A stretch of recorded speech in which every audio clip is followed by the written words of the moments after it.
the statute of limitations for anything to be on a credit report is 7 years. So at the end of 7 years, if you've got a bunch of negative stuff on your credit, it's going to come off.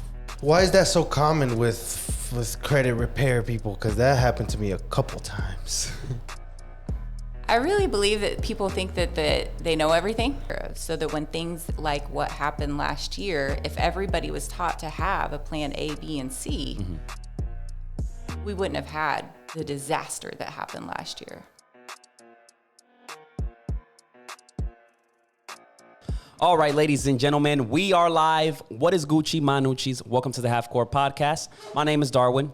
I got AV behind the camera, and today we have a very special guest. Today we have Becky, the credit repair queen. Did I get that right? No, I probably messed it up, huh? Credit coach queen. Credit coach queen. So Becky specializes in credit repairs. You know, if you got that messed up credit, you know, holler at her because she's going to get you right. Or if you need to build credit, if you need to build credit as well. But just talk to us about your story and how you got into this financial, business and stuff. Sure. So I started out going to college and figuring out that I wasn't going to use my degree for what I wanted to do, and kind of shifted gears and pivoted and decided that I wanted to get into real estate investing. And so I started doing that, and then it was going really good until 2008. And I had, in the middle of that, become a mortgage broker. And while I was a mortgage broker, there was somebody that approached me and said, hey, I do credit repair. I can fix these people up, and then they'll get qualified to buy a house, and it'll be awesome. And so I started sending him business. And he's like, well, I'm out of Arkansas. You're in Oklahoma. Why don't you just start selling the credit repair? And I said, okay. So I got about 10 people enrolled in his program, and then his phone was disconnected. So it was one of those. Yeah. Oh. Why is that so common with credit repair people? Because that happened to me a couple times. I really believe that people think that they know everything, and they're just going to start doing it for people, and then they realize that they don't do it the right way, and then they just stop responding because they don't feel an integrity with what they did. And so when that happened, I decided to go learn how to do it myself. And so I paid somebody some money. He taught me how to do it, and then from that point on, I took those 10 customers and I helped them with their credit, and I kept doing it. That was 13 years ago. So So you've been in the business for 13 years? Yes. Okay. And what did you go to college for, if you don't mind me asking? I was going to get a biology degree. Biology degree. And what point were you like, okay, this is not for me. I got to find something that... It really had a lot to do with my family. The degree that I was getting, I wanted to either be I wanted to be a forest park ranger, or I wanted to have a wildlife refuge. And both of those jobs would require me to, well, one, the wildlife refuge would be like a 24/7 job, and then two, the forest park ranger, I'd have to move because there's not really any forests. Good ones in Oklahoma. Yeah. So I decided I wanted to stay close to my family. I was watching an infomercial late one night about how to buy real estate with no money down. And so I ordered that, and that's how I got in the real estate game and started buying houses. And it was going really well. I was never taught finance. I was never taught how to handle, in my 20s, $40,000 worth of credit cards. Jesus. 3 rental properties. Yeah. So with that, so you consider yourself also a real estate agent and also financial, what is your actual You let go of the real estate stuff, right? Okay. How long did you do that? And let's see, probably about 10 years maybe. I did the mortgage broker thing, and then whenever I started getting into the credit repair, I really found that I really enjoyed helping people with their credit because nobody really understood it. And what kind of set me apart from other companies is that I would teach people how to go build good credit too. A lot of credit repair companies just dispute negative stuff on somebody's credit, try to get things off. People, if they're not building good credit, then their scores actually go down if you start taking stuff off the credit report. And then their scores go down and they think credit repair doesn't work because they're not taught the other side where they need to be building good credit. I am going to get back into real estate because I do understand the game. It wasn't the right time yet. And a lot of people don't understand how complicated like real estate can be if you don't have the right knowledge. I see a lot of like videos, especially on TikTok and stuff, where people make it seem like it's easy to just start real estate. But I feel like you have to have the right knowledge, especially if you want to start from a very low budget, But yeah, that real estate is something I would like to get into, but I feel like I'm not ready yet, because you got to have capital, you got to have money to make money. So that's one of those. But can you speak a little bit on like because we've already spoke, so how many properties you had and like the mess that you went through and all that, just so people can get an understanding of if they get in, they might go through that, Well, for sure. Had I had a mentor, it would have been, I'd still have all the properties. But because I didn't, I made a lot of mistakes. But I made a lot of good stuff happen too. So whenever I first started out, I was living in a property that was leased with the option to buy. And whenever I got ready to purchase it, I purchased it for $37,000. I actually bought it for more, got cash back in the deal, and the property was worth $75,000. So I even had equity in my property too. I took the money, the cash back that I got out of the property, and then I went and bought another property. Within 6 months, the property value on that property was worth $47,000 when I bought it. It jumped up because it was in a historical neighborhood. It jumped up to $90,000. At that point, I refinanced some of the equity out of that house. But what I didn't know, that the mortgage broker didn't tell me, was that he put me on a 2-year fixed rate. And so after 2 years, my rates went up.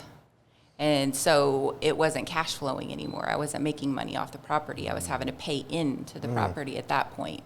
And the goal was that I was supposed to refinance it again before that happened.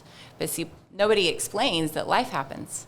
And so whenever life happened, I wasn't able to refinance. And so I got stuck in a spot, and I couldn't sell the house because it was 2008. Nobody was buying houses. Everybody was losing their houses. I had another property that I had fixed up that I had rented before I ever closed on the loan. And so that property was doing really well too. I just got in over my head. The way that they were lending back then, they were just giving houses to anybody. You didn't have to do a lot. There was a lot of programs out there that had you could state your income, and they would let you buy a house, whether you could make the monthly payments or not, because you were stating how much money you made. Is that how the crash happened in 2008? Yeah, absolutely. Oh, that makes a lot of sense. But the reason that I know that is because I became a mortgage broker. So I got to see. So after I got into the bad loan, I went to work for that company that did that bad loan for me, and then I realized all the things that I was doing wrong because I had the back end side. What are all the rules to getting approved for houses? And so that's another thing that sets me a little bit apart from other credit repair companies, because I have that knowledge of, most people want to buy a house. Well, I know what you need to do to buy a house, what to pay off, what not to pay off, what's going to make your scores go down, what's going to make your scores go up. And after analyzing 6,500 credit reports, I have a really good idea. I can take 5 minutes and look at something that somebody could spend the next 2 years trying to figure out. I'm going to tell you this. It took me about a good 5 years to fix my credit, and it was just trial and error. And I'm pretty sure if I had, you did it yourself? Yeah, I did it myself, and okay. I'm pretty sure, if I had coaching, you would have probably cut that, in half or even less than that, because I just was pretty much, the way I started was I did a secure credit card, put my own money, $300, and I didn't even know, once my credit gotten up and I didn't need that card anymore, I didn't know it was like a credit card. So if I canceled it, it was going to show like a closed account. and it did dent my credit a little bit, but then, you know, it was one of those where it's like trial and error, you know, kind of thing. Can anybody come back from anything as far as credit goes? Because, you know, the people go through divorces, bankruptcies, all that. Can one come back from anything? Absolutely. Yeah, so I look at it as the 7-year rule. The statute of limitations for anything to be on a credit report is 7 years. So at the end of 7 years, if you've got a bunch of negative stuff on your credit, it's going to come off automatically, whether you do anything or not. Okay. Okay. So you have to wait that period before we can do anything on the account, on your credit. Not necessarily. There's options. So a lot of times people that go through divorce and things like that, they're in the middle of a mess. I don't sign them up if they're in the middle of their mess, but if they're on the other side of it, then that's when we go to work. Okay. So we dispute erroneous information on our credit report. We try to get as many things deleted as possible, and then we teach people to build good credit. On average, we get 50% of the negative information removed. People that go through divorce and stuff, sometimes they can't afford to fix everything on their credit report, and then bankruptcy's the answer. But even 2 years out of bankruptcy, you can buy a house. After 2 years? Mm-hmm. Oh. Could you explain what bankruptcy is just for people like myself that are a little slow? Sure. So, and I'm not a lawyer. But how bankruptcies work, there's two different kinds. There's Chapter 7 and there's Chapter 13. So Chapter 7 is for people that don't make as much money and they can put everything in the bankruptcy and then they don't owe anything any longer. A Chapter 13 is for people that make too much money and they can't do a Chapter 7. So there's state to state, there's different rules. But Chapter 13, the reason I don't like them is because you have to make payments back on all your debt. And they usually set it up for 3 to 5 years. And if you miss a payment or it gets dismissed, all that debt comes back as if you never filed bankruptcy, but you still have a bankruptcy on your credit report that says dismissed. And so people get so messed up in those. And a lot of times you can if you had the choice between a Chapter 13 and just doing credit repair, it's better to do credit repair.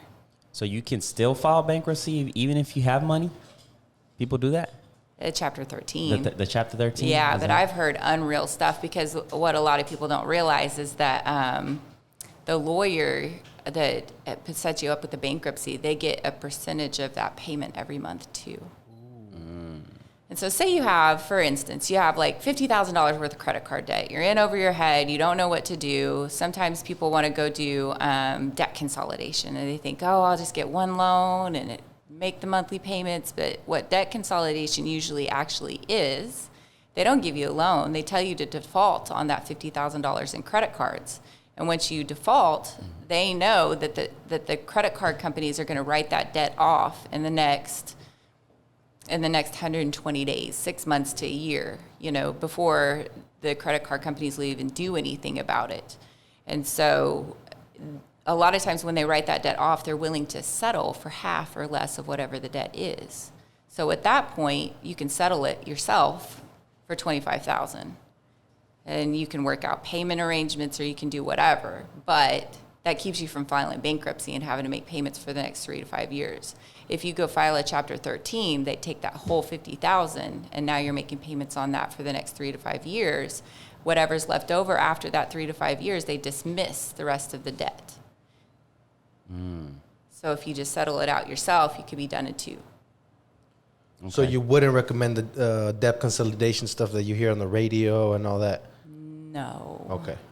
I got caught up in that trap because I was trying to fix my situation, and what I found is that it didn't stop me from getting sued. I had $11,000 credit card that I still got sued on. And that's what's wild because what happened with me is I was over my head, and then my dad would be like, just call one of those things on the radio, the debt consolidations or whatever. And I was like, I don't know, so I'm glad I went the other route. Well, and so when people call me and they're like, oh, I did that consolidation, I'm doing this, is that really working? Send me the contract. And 9 times out of 10, they've never even read the contract. Yeah. And half the money is going to the debt consolidation company. Wow. That makes sense. That makes sense why they push it so much. Yeah. And they make it seem like they're going to save somebody, a bunch of money because they know they can settle it for $25,000 instead of, $50,000. It sounds really good. It's all right. one payment. It's like, yeah, because when you have 5 different credit cards, it's like, damn, so it sounds good. It sounds good. Where does one begin when it comes to credit repair? Like, how would they go about just starting the whole process? For us, you just go to our website and there's a calendar on there, and there's a let's make a plan. And they just follow the steps. They get signed up with the credit monitoring company. They schedule an appointment on the calendar. And then there's a 12-minute video that I put together that goes over what it takes to buy a house these days. And it goes over credit and things that I think everybody should be taught about credit but aren't really being taught. So because we do that, then when I get on a phone call with them and we start going through their credit report, it's much easier because then they understand the rules before we get going. So what you would recommend is somebody go to your YouTube and watch your videos before they come actually see you? They could. I know you did. Yeah, I did. I did Yeah. my research. But you got a lot of good information out of that, I imagine. Yeah, for sure. So when it comes to like, you mentioned that they don't teach us this stuff. Like, why do you think the system doesn't teach us this kind of stuff to get us prepared? That way we don't, mess up and. Like we should have had 5th hour with Becky in school. You know what I'm Right, saying? She could just be right. teaching us stuff instead of. Yeah. That's an amazing question. And I have all my conspiracies, right? Because I've seen everything on the backside, but it's not really a conspiracy. They don't teach this because if they taught you how credit worked and you had 750 scores, then you would get better interest rates. And banks don't make money if we don't borrow money. It's wild. It's wild. The whole banking system and how they move, to me, it's like, boom. And the more research I do, it's more like. So what you're saying is they just want to keep us in debt. They want to keep us in debt. Absolutely. I actually teach a whole course with my credit coaching program all about the financial matrix and how money actually works as opposed to how we think it works, and why we're conditioned to believe that we're supposed to be in debt, that we're supposed to have a car payment for the rest of our life, that we're supposed to spend 30 years paying off a house, right? Yes. Like that we're supposed to, the banking system set up how to buy a house, right? But they didn't set it up on a simple interest. They set it up on amortized. They made the rule, we want to borrow the money. They made the rule that it's 30 years to pay it off, but you pay most of the interest up front, so that they get all their money, right? So you end up paying 3 times what the house would ever be worth. And then people would get themselves in even worse by refinancing, because every time you refinance, they charge $5,000 just to refinance, and you start over again. And it's a game. Yeah. So what would be the solution to that? Because everybody has to have somewhere to live. So do you just buy a cheap house, or? You don't buy, so just because you're qualified to buy a certain amount of house doesn't mean that you should. That's one. 2, if you'll just make 1 extra payment a year, you'll cut 7 to 11 years off of your mortgage. So you can pay it off a lot faster. The idea is to not stay in debt. It's to use credit as a tool to get what you need and then pay it off as quickly as you can, and be more disciplined. Just because you could go buy a $50,000 car doesn't mean that you should.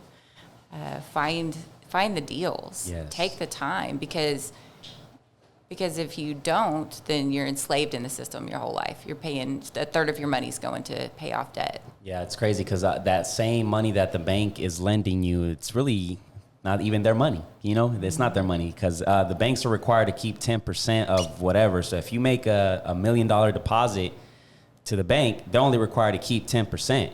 So what happens is they'll throw that money in other loans and give it to other people. And then the more money comes in, the more they lend out. So if everybody right now were... So in hood terms, they're pimping us. Yeah, so if everybody at the same time were to go and retire their money, the banks are going to be like, we don't got this. You know, you correct me if I'm wrong, but No, you're I've absolutely done, right. You know, I've done my research on this kind of thing. It's worse than that, but yes. Yeah, that's just the surface, you know. Yeah. So it's crazy how they work. So imagine like when the stimulus checks get pumped, it hits the bank account. You know how much money they're moving around, like 4 times, 5 times the amount. You know what I'm saying? So it's crazy. It's crazy how it works. Can you talk about the whole printing of the money? And because I like how you told me that you were like, money is just like a piece of paper. Like they print it every day. Don't trip on it. Well, it's not even a piece of paper anymore. It's just digits on a page. So there's such a thing called fractionalized banking. And what fractionalized banking says, for every dollar that you borrow, the bank gets to borrow 10. So if they give a $1,000 credit card out, they get to lend $10,000. So it's crazy. It's a game. It's a game. And so, you know, everybody's against cryptocurrency, but the point is of cryptocurrency is that it is our new gold standard. And the reason that it's going to be awesome is because it's public. And so they can't hide it. They can't print extra money off of it. They can't create more of it because it's a blockchain. Like there's a whole teaching on that too. All right, Becky, let's get grimy with it. Let's talk crypto real quick. Why are people so scared of crypto? Because they don't understand it. So same as, okay. I think you when you say people, you make me. Well, that's what she said, because she was like, the people don't like millionaires, billionaires don't like crypto because of the fact that it's to the people, you know, like they can't do anything about it. They can't manipulate it, you know, in like crazy ways. Like the perfect example is with Dogecoin. Are you keep up with that? Yes. That to me is amazing. The fact that they made a meme coin. Oh yeah, we talked about that. They made a meme coin and a lot of people made money off of it. So I think that's an amazing thing. But I think that's the future just because, you know, the dollar's depreciating as we speak, you know. Every time they print money. Every time they print money. So, you know, I think cryptocurrency, I like where it's going because each coin has a different purpose. You know, Bitcoin is considered the gold, digital gold. And then you have Ethereum that has a different function. And there's, you know, multiple coins that do stuff. You know, you got now NFTs. I don't know if you keep up with NFTs, non-fungible tokens. That's digital art, pretty much. So, okay, we're going crazy right now. Let's slow down, Darwin. Yeah, so sorry. What is crypto? Can you explain it, Becky? What is it? It's a medium of exchange, just like money. So, I mean, that's the easiest way to explain it. It's blockchain. I could go back and watch the video that explains all of that. I watched it a couple of years ago. I know that it's the gold standard of the future because they can't hide it. It's publicly traded. Mm-hmm. Okay. So, and that's the biggest thing but you know, I've heard rumors. So if I just have $100, I just go and trade it into crypto, and now I have 100 cryptos instead of $100, or it depends. It's kind of like stocks. You're buying however much it's worth. Either. Yeah. You're buying however much they say it's worth. So like Bitcoin right now is what? 49. Yeah. It's been up and down. I'm $49,000 for one Bitcoin. So I'm fascinated by the way the economic and the money moves because, you know, as we speak right now, the dollar, the euro, everything is moving and it's changing in value, right? The more people exchange different types of currencies, that's how the dollar moves. But it's the same with crypto. Elon tweeted yesterday that he wasn't going to accept Bitcoin as a form of payment for Tesla because he was a big Bitcoin supporter, but all of a sudden, just because it's supposedly the Bitcoin mining is not good for the environment. He's all for the environment. So he stopped saying, like, he tweeted, like, I'm not going to accept Bitcoin as a form of payment anymore if you want to buy Tesla. So that dropped the price from 55,000 a Bitcoin all the way down to 45. So that had a big impact. And then the other guy, there's another guy that's big with Bitcoin.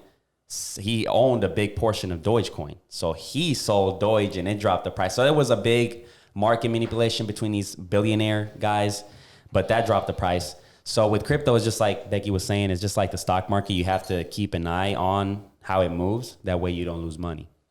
So you can lose all your money. You can, yeah. But it's one of those where it's like, I mean, scary money don't make money. Scared, you know? I don't got no money right now. So yeah. So, I mean, so if somebody wants to, you know, purchase your services, going back to, you know, the credit thing, if somebody want to purchase your services, what's the easiest way to convince somebody that's kind of like on the fence of like going and, you know, because it can be. I can answer you that because I had somebody before Becky and it was a disaster. So when I called her, I was like, I would like to meet in person with you because I've gotten scammed and I don't want to keep doing this over and over, you know. So she was actually like, yeah, we can, you know, if that's what makes you feel comfortable, we can link up and I'll explain everything to you. So I basically went to the website, called the number, and then somehow she answered. I got lucky because I think you have other people working for you, right? I do. And then from there, I met with her. She looked at my credit report, and then we got to work basically. Like it was. So for you, what did it was an in-person? Yes, she was willing to, and then she explained everything to me on the phone, and she was willing to meet me in person, which was, I thought, a big thing because a lot of people don't want to meet you in person. So I was like, yeah, you know. Especially these days, right? Mm-hmm. Which we do mostly phone appointments now, but I don't mind meeting people in person too. And then, you know, one of my other facets of what I do and help people with is I help business owners with their business credit so that they can get access to financing for their business. We're probably going to have to get a consultation because we need some of that. We have an LLC and stuff, and we don't know where to start when it comes to like keeping track of expenses and write-offs and stuff like that. What are some of the red flags when someone's trying to scam you that someone should look for? As far as credit repair, when they're asking for big amounts of upfront money, it's actually illegal to charge upfront for credit repair. So that's one. So somebody's usually going to just charge you for the consultation and then some sort of payment. Yes, some sort of monthly payment. Okay. So that's the biggest thing. Upfront. And then, you know, look at their website, look at what they've done, see how long they've been in business, see if they have good testimonies. Even, you know, there's a huge company out there that doesn't have very good reviews. You just got to go and look and do your research. See if they're with the Department of Consumer Credit. In Oklahoma, we're supposed to be licensed and bonded to do credit repair. And so you can Google Department of Consumer Credit, Oklahoma, and look up the people and see if they're on it. Look up the Better Business Bureau. See if they've got complaints. They're out there. If they're not doing the right thing, somebody's complaining. And that's one thing I did. I already knew you had helped Eric, so I already trusted you because of that. But when I went to your Google, I saw that it was like reviews from years ago. So I was like, yeah, you know. And then the negative report or negative reviews you did have, you replied to them, which I thought was cool. I was like, taking ownership and stuff. How important for you is to, you know, create content because, you know, you have a YouTube channel and then you have a camera guy, which you got a pretty nice camera over there. That's her husband. Her husband. I'm terrible with names. What was your name again, boss? Rob. Okay. You have your husband. That's amazing. That's teamwork right there. So how important to you is content? It's everything. Yes. Because the education is where it's at. The credit repair is the easy part.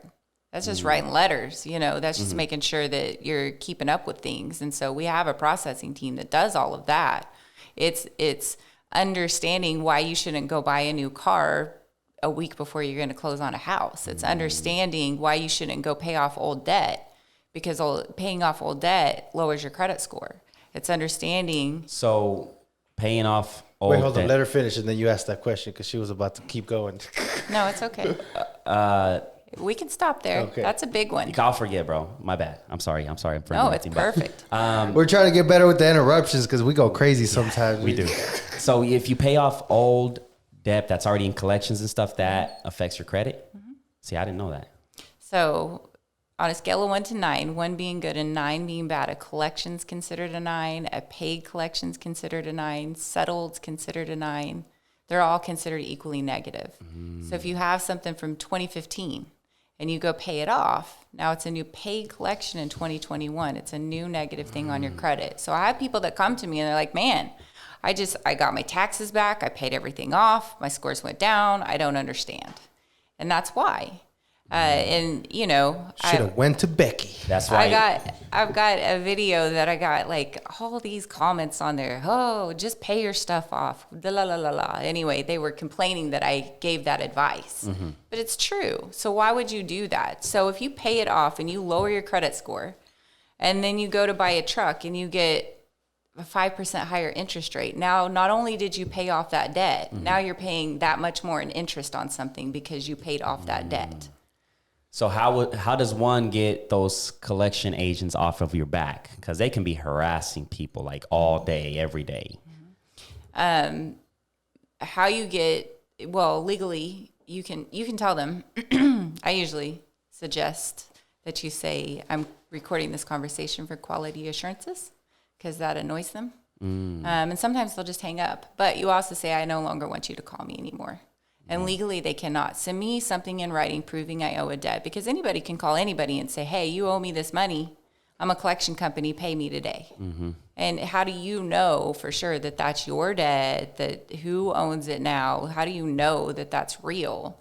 And the Fair Debt Collection Practices Act states that once you tell them that they can no longer call, they're no longer legally allowed to call, and they can be fined. Good to know. Good to know. Good information.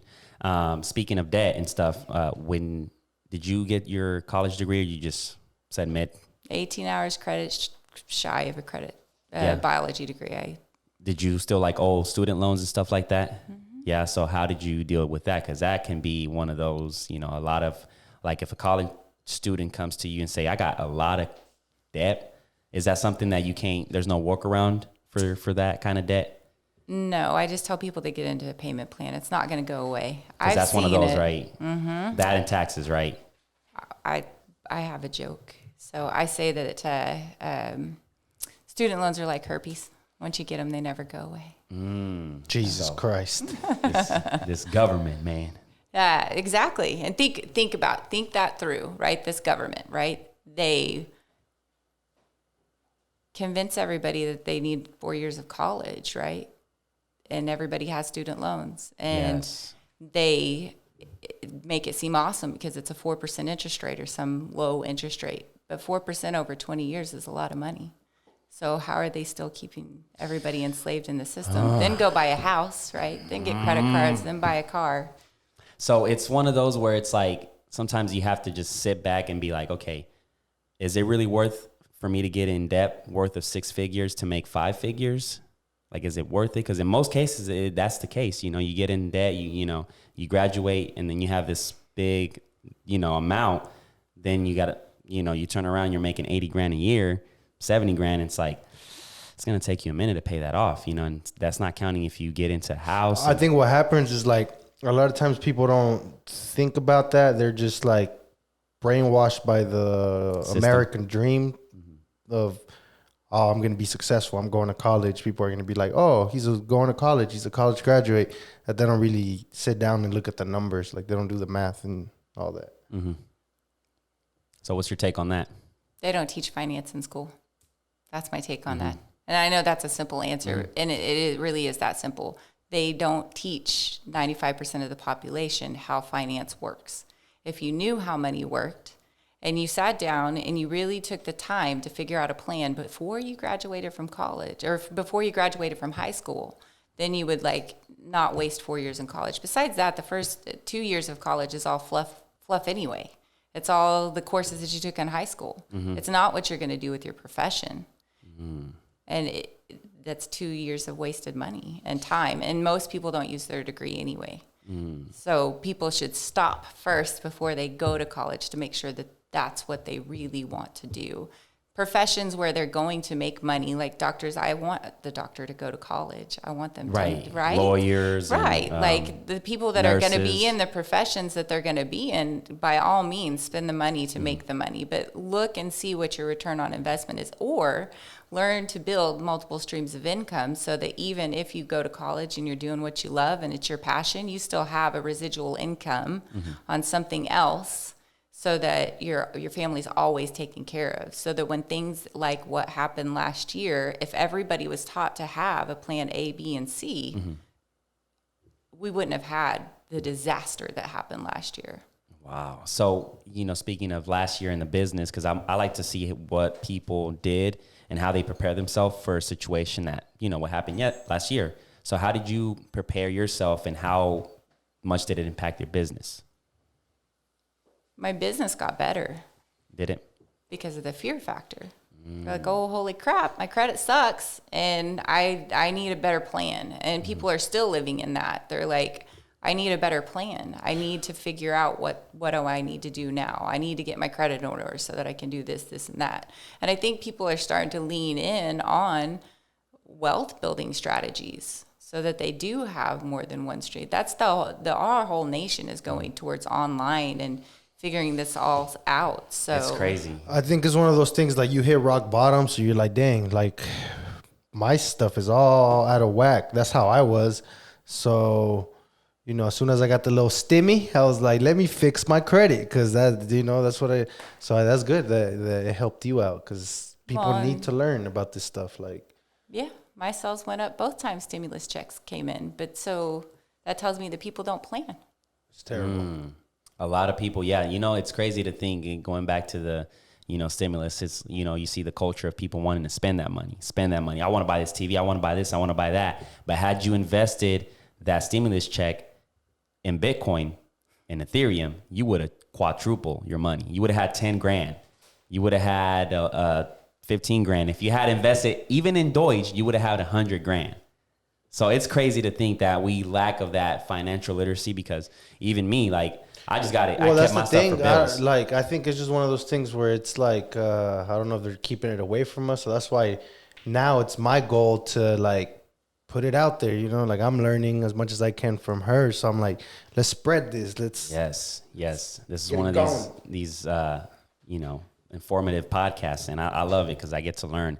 And yeah, that's amazing. I mean, I feel like, you know, with this when the whole pandemic happened, I feel like in a way it was a good thing, you know, because not only that, you know, if you go to like fast foods around the nation, there's no workers. What tells you that they prefer to take unemployment to get paid more sitting there not doing anything. That tells you, because unemployment is supposed to be a percentage of what you make. But if you're making more off of unemployment than what your, you know, fast food work is, then that means they have to raise the wage, because they're getting underpaid to be in a hot place, greasy, and dealing with, you know, bosses and managers. And, you know, it's kind of feels like it's torture, you know? So nobody's going back to these fast foods. And I think McDonald's went from paying $13 an hour now to $17 to be able to, you know, attract some workers, because you get no benefits and you're getting paid minimum wage. So I think that's in a way a good thing. Go flipping them Krabby Patties at the. So I think in a way it was a good thing that it happened, just because it's like there's a lot of places that are underpaid, you know, that underpay, you know, people. So what is an economic collapse? Because I've heard that thrown around a lot, and I don't even know what it is. That's 2008. I mean, that's where people can't afford to pay their bills, so they have to do something different. They have to move around. So everybody started going into foreclosure. Everybody was losing their houses. It's coming because of the pandemic. Even people that could make their payments because they didn't have to, they didn't. And so think of that from a perspective of the people that owned all those rental properties where people weren't paying rent. How were they paying the mortgage to pay it off? So you're talking about people that have put payments on hold for 6 months, 12 months. Yes? And so when the CARES Act says that there's going to be a whole bunch of stuff, but what the CARES Act says is that whenever we're not in a state of emergency anymore, 120 days from that day, whatever was going wrong on their credit can be reported. People that put their payments on hold for 6 months, when that 6-month time period is up, the whole amount is due. Some of them are adding it onto the back of the loan. So now you got that much more plus the interest for next however many years. The banks are going to make their money no matter what. That's the thing. So do you think it was possible that, you know, the president could have been like, or I don't even know if this is a president thing, that they could have been like, we're going to freeze everything for 6 months and just let, whenever this whole thing is over after 6 months, we just resume as normal. Do you think that was a possibility, or? That's cute. No, huh? No. Because of the business, and, you know, America's a business. They run off of money. Money has to keep flowing no matter what, huh? Mm-hmm. Oh, interesting. Because to me, it was like, then why shut down the economy then? So will cash be like worth nothing at some point? Because I've heard that too. Like people say, go into the whole Bitcoin and all that because cash is going to be just trash. Well, basically. eventually, you can only give an IOU for so long before people call it due.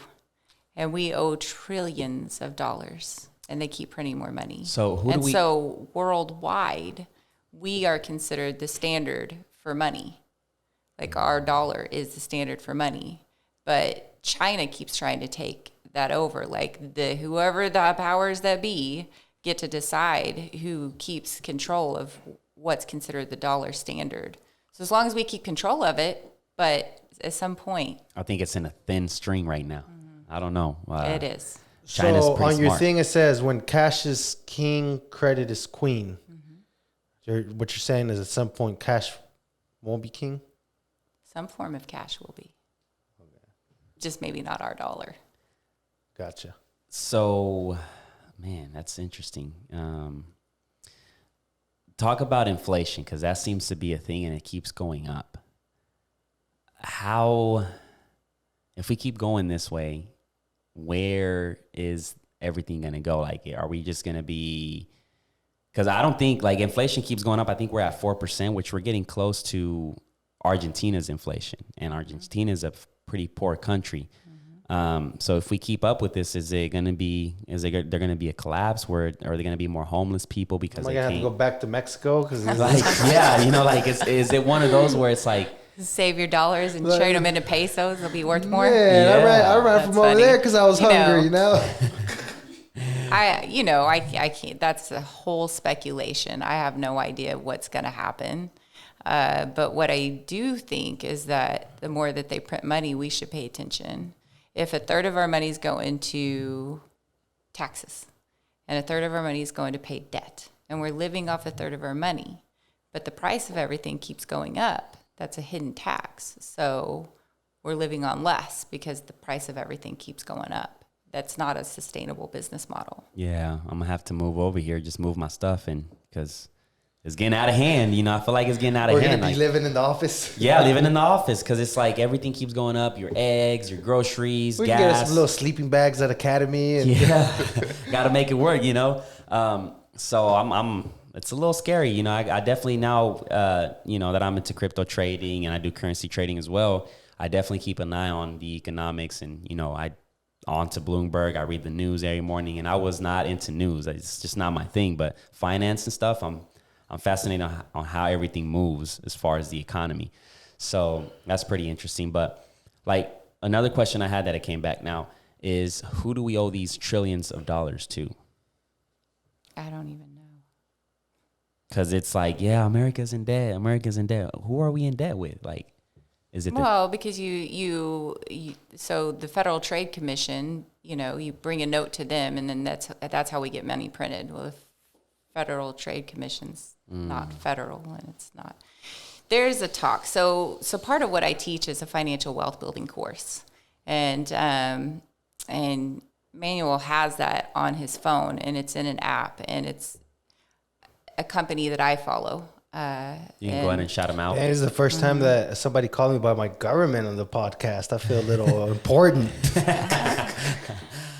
What's the app? The name of the app? It's the Life app. Life app, so it's a savings platform. And I've teamed up with them. They're a leadership development company, so they teach leadership. And they teach all that stuff. They teach about cryptocurrency. They teach about the fiat money system. They teach all of it. It's all in the app. Mm-hmm. And what's so amazing about it, because it's a savings platform, you actually get so many different ways to save money that it's a way to bring that inflation back down. So their goal is to fix what's going wrong, and their mission is to teach everybody in every household, so that if we learn leadership in our household first, then we don't need the government. They teach people how to get out of debt, all of those things. And so that's actually part of my credit repair program now. It's by invitation only. You can only be invited to be on that app. You cannot just go download it and get it. Did you get invited? So the A-Vizzle's a little exclusive. Okay. So on the workbook, those questions are intense. Yes, they are. They are. And so, like, they go down to the, like, what kind of car do you want? What kind of color? Like, whoa. Can you talk a little bit about that and just kind of break down the simple, one of the most, like, the more simple questions that people can kind of think about and put into perspective? We weren't taught finance in school. It goes back to that. It does. They teach finance. They teach it the way it should have been taught. They teach not only, Dave Ramsey's got his stuff and everybody follows Dave Ramsey, and that's great. But it's not sustainable living on beans and rice and all of that. That's good. And part of that is in that financial fitness course. But the other part that's in it is teaching wealth building principles and teaching why you should have your own business and how all of that stuff happens. And the reason that they go so deep in the first part about what you really want is because if you don't have a why, then why do you get up every day? Why do you think there's so many people unemployed and staying on unemployment? Because they don't have a dream anymore, because they believe that they're so busy chasing money that they're not living God's purpose. And so that workbook is more than a workbook. It's a roadmap to where you want to be in life. And so if everybody took that when they were 18 years old, then they would have a much clearer idea whether they should even go to college or not. And they would have a much clearer idea, of what you want, of what you really want, what's most important to you. And are you spending time doing that versus what you're really doing, which is Netflix binging or, all the things that don't matter. Well, could you 3 of the principles? I know one of them was don't take advice about money from broke people. It's my favorite principle. Principle number 4, don't take advice from broke people. What are your favorite principles? That's my first favorite. Okay, but, even so, there's 47 principles to being financially fit is what they say. And even if you follow just the first 7, you'll be way better off than you were in the first place. Chris Brady and Orrin Woodward are like geniuses, the way that they put everything together. Principle number 1 is not about what you make, it's about what you keep. 10%, right? Putting the 10% in your bank. Yep. But that's just the foundation. Most people don't have a month worth of savings if something went wrong, let alone 6 months. And if you think about it, that one principle, it's not about what you make, it's about what you keep. There's lawyers that make tons of money and don't keep any of it. There's doctors that don't know how to handle their money. Why? Because when they're going to doctor school, they don't teach them about finance. Yeah. Celebrities. Like, that's what I was telling you with when we were meeting, like, I learned about cameras and how to edit a music video, but I don't know how to keep a budget. Like, what? Yeah. I'm considered I'm a risk taker. Like, I'm the type of person I'll put all my savings into like crypto, and I've made some money off of it. But okay, yeah. So we had that discussion because the first principle is like putting the 10% up. I couldn't really explain to him how, because he was like, "Why would you just keep it there?" Like. Because the discussion that we had was to not keep your money in a bank account because it's not collecting any type of interest, barely like 0.5 or something like that. So one of the things that I was suggesting is to put it on something like crypto. Obviously, do your research and see which one is the one that has potential. But also another one I was mentioning is opening a Roth IRA because it gives you a higher interest rate. And I think the max you can do on that one is like $6,000 a year, and it gives you a higher interest rate. So by the time you get to your 40s, 50s and stuff, you have a big amount accumulated that you can use for real estate or just to retire if you wanted to. So what is your take on that?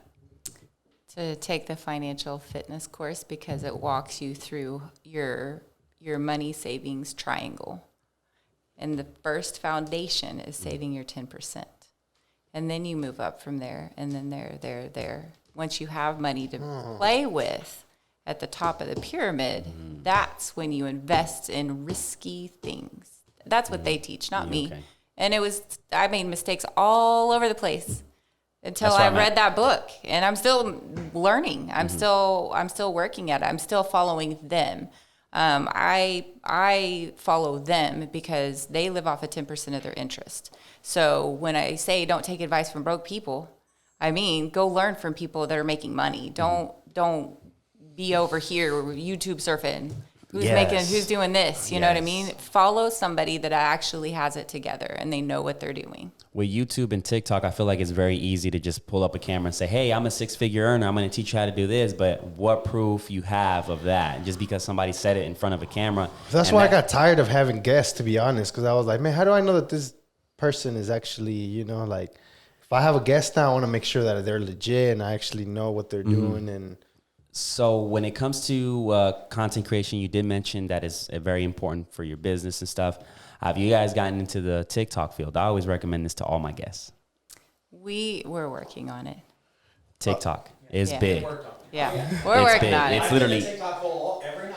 Yeah. So you guys have the app, right? Yes. I think you guys have potential with it because it's one of you those. have quality, bro. So you have quality content. So Yes. So Man, if I had all the hours in the world. well, it just takes your phone. Literally, like you like if you want to inform people, like if you look up finance content on TikTok, it's simple, but it's very informative. And those people that succeed are giving you useful tips. And I feel like it creates value. A lot of people have been able to 10x their business just because they provided value, you know, online coaching and stuff like that. So I feel like guys might have to get together because Darwin's been on the TikTok wave. I'm trying to, yes. So if you guys really, I'm not a pro, I'm not, you know, but I kind of know the code of TikTok. TikTok is fast paced. So you want to make sure you create a video with enough information under a minute. And if you're going to do part 2, 3, because you can fit so much in just 1 minute. So you want to make sure you guys are executing fast paced. Those first 5 seconds are crucial. You want to make sure there's a lot of key things where it's like you make it about them, you know? So it's a lot of stuff, but I feel like there's a lot of potential just because like Instagram, for example, it's only followers. You're putting your content out there for your followers. TikTok is different. It has a For You page, meaning that you can have 10 followers, but 100,000 people can watch your stuff because of that For You page. The algorithm keeps pushing it out there.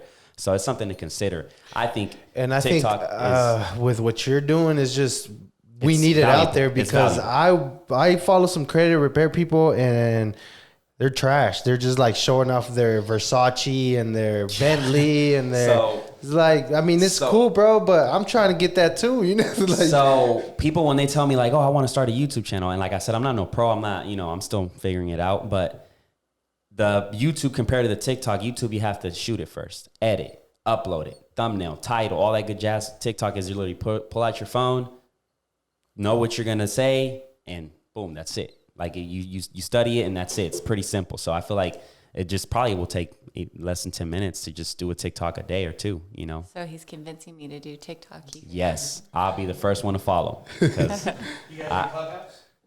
I did Clubhouse, but it was so much to keep up with. And I know that it's good because a lot of people get on there and have like open room conversations. So it was just one of those where it's, you got Twitter, you got, you know, all these social media platforms. It's kind of hard to keep up with. So I have it, but I haven't, you know, tuned in too much. So what are some like gurus, I guess, that you watch on YouTube or that you would actually say follow their advice? They're good people. Mostly Orrin Woodward and Chris Brady. So I'm plugged into their system, their leadership. So because they're of integrity and they're going to always do the right thing. So that's the people that develop the Life app, right? Mm-hmm. Okay. awesome. That's awesome. I'm going to definitely, I got to get an invite, but once we get the business consultation, because we're going to definitely do that. You know, we got a new member over here. We got Marcos, so he's helping us out, and the more, you know, heads can stick to one problem, the better. So I have a question about the app. Why is it invitation only? Because they pay a commission for sharing it. Oh, nice. Okay. Nice. Okay, nice. Some other questions that we have? I answered it. I mean, I touched on everything, man. Yeah, that's crazy. We boom.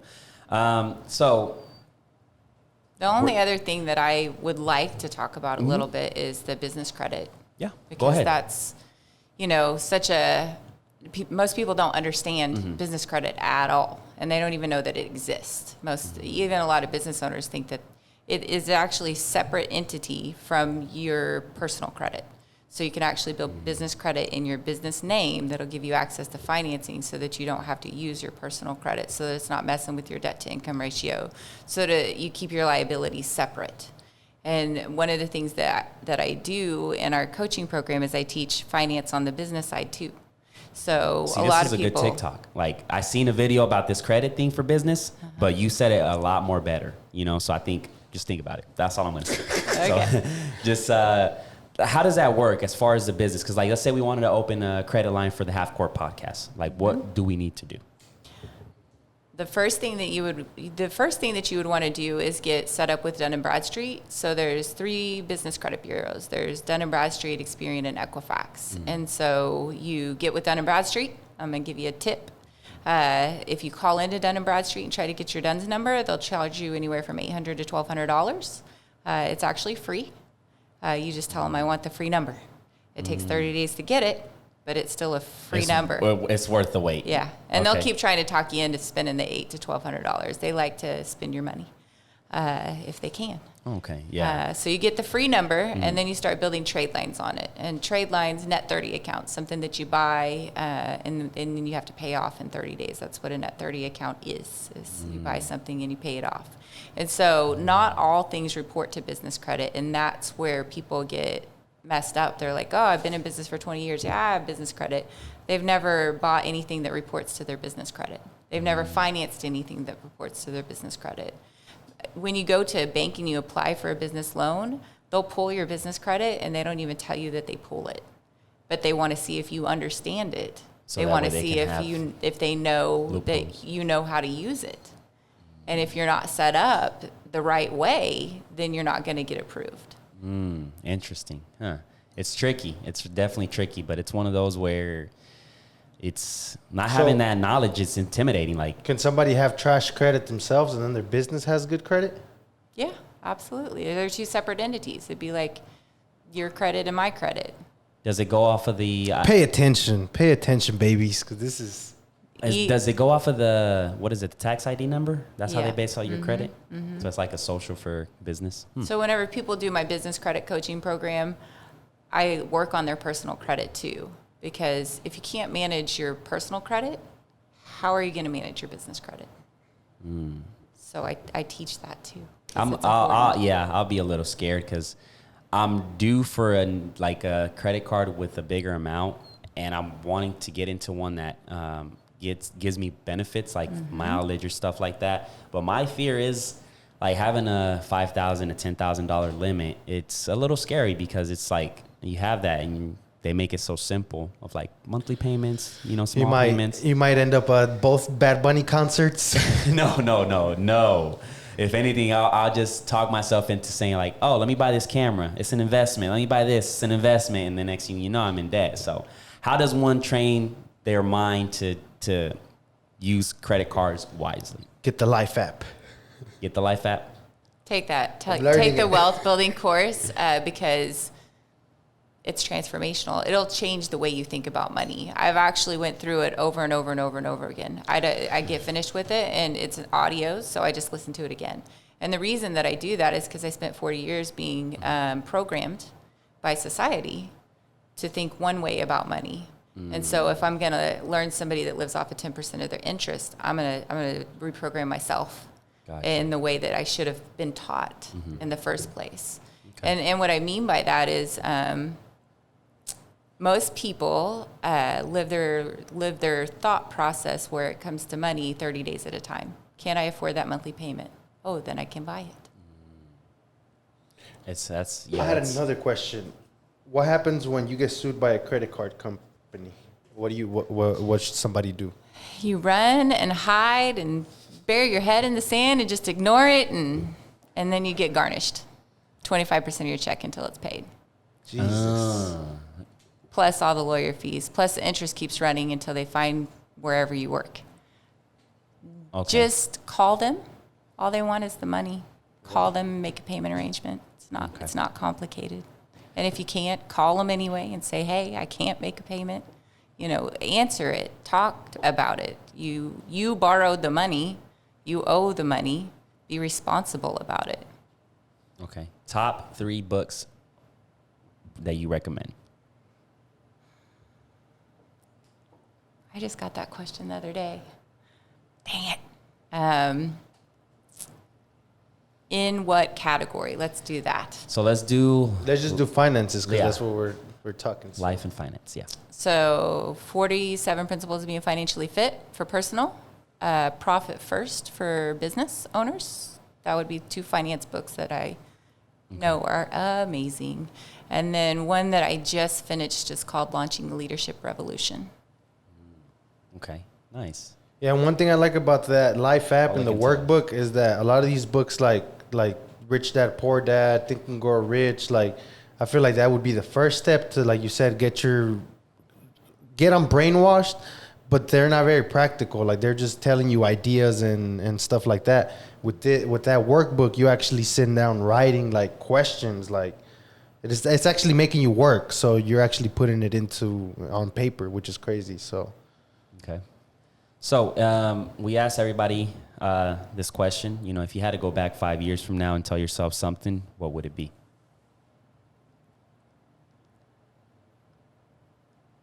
That's a great question. I actually got access to that company in 2015. So I would have went back and said, read more than the first chapter. So what company is it? Life app. Okay. The financial fitness. I Yes. got that in 2015. I would have went back because from that point on, I made about a $200,000 mistake that I'm still fixing. I got into business with a few business partners. We went and bought gas stations, or took over some gas stations. We took over 5 gas stations in a 6-month period. I learned a lot about every type of business funding there is out there. I made a lot of mistakes, and I learned a lot about tax debt and all kinds of things. So I'm a wealth of knowledge now because of it. But it was probably one of the hardest things I ever had to go through. That's it's an interesting one because I feel like sometimes we have to go through those hard hits to learn a big amount of knowledge that we learn nowadays. Because I feel like, yeah. Well, you kind of do, but that's the importance of mentors. So like, you can learn from their mistakes, and you don't got to make them yourself, which is something that I'm getting better at. Because I would think the same way. I'd be like, man, let me mess up and figure it out. Well, think about that. That's what our parents want for us, is not to make the same mistakes that they made. And so they teach us, yes. Back in the day, there was history, our generational diaries that were passed down that people would read from, and that's how they would learn not to do some of the same things. Well, whenever we started schools, as a society, we quit doing that. We let the government take over. We let the government start teaching our children instead of us. Interesting. Oh yeah, since we're on that topic, can you talk about how your kids, with the school you told me about? That's pretty neat. So my son goes to a school. It's called Keystone Adventure School and Farm. It's 16-acre property, 13,000 square feet. It's a house that was converted into a school. There's only about 65 kids in the school, but it's all on-hand learning. So they meet the kids where they're at. It's crazy. They have llamas and chickens and goats, and they teach them about animals, and they teach them about all sorts of things, life things. You know, some of the animals pass away, and they have a conversation about that. It's like, it's a way deeper school than just regular school. They learn how to think for themselves. If they do something wrong, they stop at, well, why did you do that? Could you have done that differently? You know, different questions instead of just sit down and do your work. And, you know, they really work with the children. So they get that foundation that they need so that they have all the skills in them to be able to do things. Nice. Which is, we've preached it on the podcast before, or at least I have. Like, when you have kids, it's your responsibility to, if you don't like the school system, then you figure out a way to teach them, or find a school that will teach them that stuff. Because, like, for me, my parents just put me in school, and they thought that was the best thing. They don't even speak English, so they didn't know what they were teaching me, you know. So now our generation, that should be the priority. Like, if you have kids and you don't like what they're teaching them at school, then, you know, make those efforts to teach them what they need to be taught or whatever. Definitely. I think we covered a lot. Yep. You got any other questions? Anything else you would like to say, Becky? I just want to say thank you, Becky, because Yes. you gave me hope. Because I was in a dark place there for a minute. And when I went and talked to you, I was like, man, I can get out of this, you know? So thank you for that. Thank you very much. Well, thank you guys for having me on here. It's so exciting. Yes. I feel important or something. No, definitely. I think this is a beneficial podcast. And if people want to find you, where can they find you on social media, and what's your website? Creditcoachqueen.com is my website. Social media, Facebook, it's Credit Repair Coach. I don't know about. I have people that do all my social media stuff. Gotcha. Okay. I'm sure Instagram's Credit Repair Coach too. Where I went was the Or Credit website, Coach which, Queen. if you go to the website, you pretty much can find all of them. All of them, yeah, they're attached at the bottom. Or something. I'm so- not a techie person. Gotcha. It's not my thing. Are we getting a TikTok, though? Oh, absolutely. Are we getting a TikTok account? Okay, Yeah, nice. yeah. I'll be on the lookout for that. Yeah. But thank you guys very much. I'll be Becky. calling and asking for advice, okay? Yes, for sure. Yeah, Yeah, yeah. definitely. Like I'm still learning. We'll just but get on it together. I'll put myself in the viewer's position, and I know kind of what people want to see. So definitely Cool. that information is. And then Darwin will probably make some TikToks out of this episode too. So Yes. Nice. Yes. So I'll send you those so you can get your TikTok going. But funny things, informational stuff, emotional stuff. That's what people like to see on TikTok. So I think you guys will do great. So Cool. Thank you guys once again. And we'll go ahead and wrap this up, ladies and gentlemen. Peace.